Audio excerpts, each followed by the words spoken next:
ಖಾಲಿ ನಿವೇಶನಗಳಲ್ಲಿ ಕಸಕಡ್ಡಿ ಗಿಡಗಂಟೆಗಳು ಬೆಳೆದು ಸಾರ್ವಜನಿಕರ ಆರೋಗ್ಯಕ್ಕೆ ಸಮಸ್ಯೆ ಉಂಟಾಗುತ್ತಿರುವ ಹಿನ್ನೆಲೆ ಇದೀಗ ಜಿಬಿಎ ಖಡಕ್ ಕ್ರಮಕ್ಕೆ ಮುಂದಾಗಿದೆ.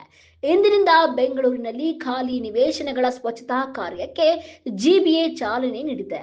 ಖಾಲಿ ಸೈಟ್ಗಳಲ್ಲಿ ಕಸ ಸಂಗ್ರಹವಾಗುತ್ತಿರುವುದರಿಂದ ಇಲಿ, ಹೆಗ್ಗಣ, ಹಾವುಗಳ ಕಾಟ ಹೆಚ್ಚಾಗಿದ್ದು ಇದು ಬೆಂಗಳೂರಿಗರ ಆರೋಗ್ಯದ ಮೇಲೆ ನೇರ ಪರಿಣಾಮ ಬೀರುತ್ತಿದೆ. ಹೀಗಾಗಿ ಖಾಲಿ ನಿವೇಶನಗಳನ್ನ ಸ್ವಚ್ಛವಾಗಿಟ್ಟುಕೊಳ್ಳುವಂತೆ ಜಿಬಿಎ ಅಧಿಕಾರಿಗಳು ಈಗಾಗಲೇ ಮಾಲೀಕರಿಗೆ ಸೂಚನೆ ಹಾಗೂ ನೋಟಿಸ್ ನೀಡಿದ್ರು. ಆದರೆ ನೋಟಿಸ್ ನೀಡಿದರೂ ಹಲವು ಮಾಲೀಕರು ನಿವೇಶನಗಳನ್ನ ಸ್ವಚ್ಛಗೊಳಿಸಿರಲಿಲ್ಲ. ಇದೀಗ ಮಾಲೀಕರಿಗಾಗಿ ಕಾಯದೆ ಜಿಬಿಎ ಸಿಬ್ಬಂದಿಯೇ ಖಾಲಿ ಸೈಟ್ಗಳ ಸ್ವಚ್ಛತಾ ಕಾರ್ಯಕ್ಕೆ ಇಳಿದಿದ್ದಾರೆ.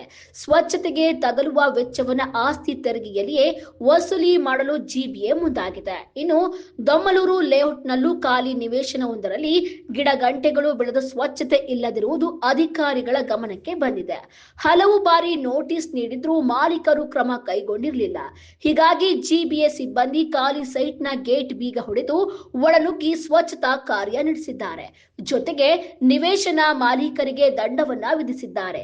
ಖಾಲಿ ನಿವೇಶನಗಳನ್ನ ಹಾಗೆಯೇ ಬಿಟ್ಟರೆ ಮುಂದಿನ ದಿನಗಳಲ್ಲಿ ಇನ್ನಷ್ಟು ಕಠಿಣ ಕ್ರಮ ಕೈಗೊಳ್ಳುವುದಾಗಿ ಜಿಬಿಎ ಎಚ್ಚರಿಕೆ ನೀಡಿದೆ.